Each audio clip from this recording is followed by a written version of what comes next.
Hi, my name is Tracy Sparks and I'm in Chemistry 111 at Edison State Community College. Today I'm going to be talking about diabetes. I'm going to explain what the disease is, how it affects your body, one major way it can be treated, and how chemistry ties into diabetes and how it helps manage diabetes for individuals.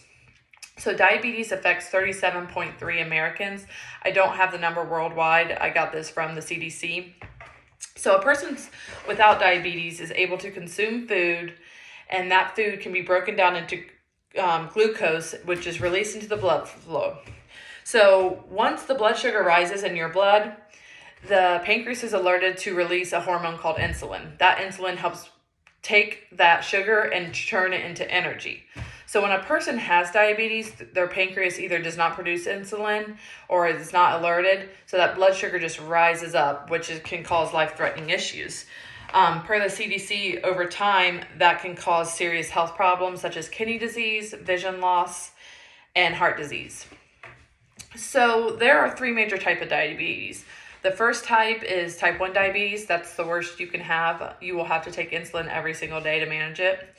The second type is type 2 diabetes, which that can be prolonged and pushed back if you do certain lifestyle changes like working out, eating healthy, things like that. So your body produces insulin with type 2 diabetes, but your body just doesn't use it to the full capacity. The last major type is affects pregnant women, not all pregnant women. You get tested at 28 weeks for gestational diabetes. And if you fail that glucose test, then you're diagnosed with gestational diabetes, but it usually goes away once the baby is born. So a major way to treat and manage diabetes is wear a wearable blood glucose monitor. It's also known as CGM, continuous glucose monitor. It's just a device that people can stick anywhere on their skin, and it tracks glucose levels in real time throughout the day and night. So chemistry is very essential in managing different people with diabetes. It affects the chemical process of lipids, carbohydrates, and protein metabolism. Different lab tests that involve chemistry are done to help diagnose individuals with diabetes, such as in a urine sample, they look for ketone bodies. And the overproduction of ketone bodies is known as ketosis, which can be life-threatening for some people.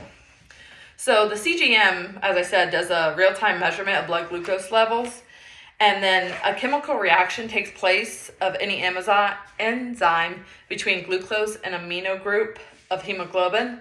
Thus, that's how it's able to go ahead and measure the glucose levels in the hemoglobin at this time. So it gives a rating of how high or low the blood sugar is. So with the blood glucose reading that CGM does, an individual can determine how much they may need, how much insulin they need to put in themselves, or vice versa. So with the CGM, the diabetes can be managed.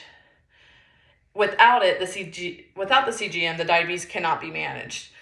So it's very important with it. So if you're not managing your diabetes, then it can cause fatty acids in the liver, which is not good. Individuals with diabetes and who are not managing it also have acetone, which results from spontaneous decarboxylation of this word's hard for me, of acetonate.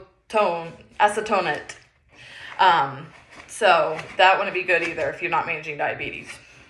So as you can see, chemistry does relate to diabetes more than we think.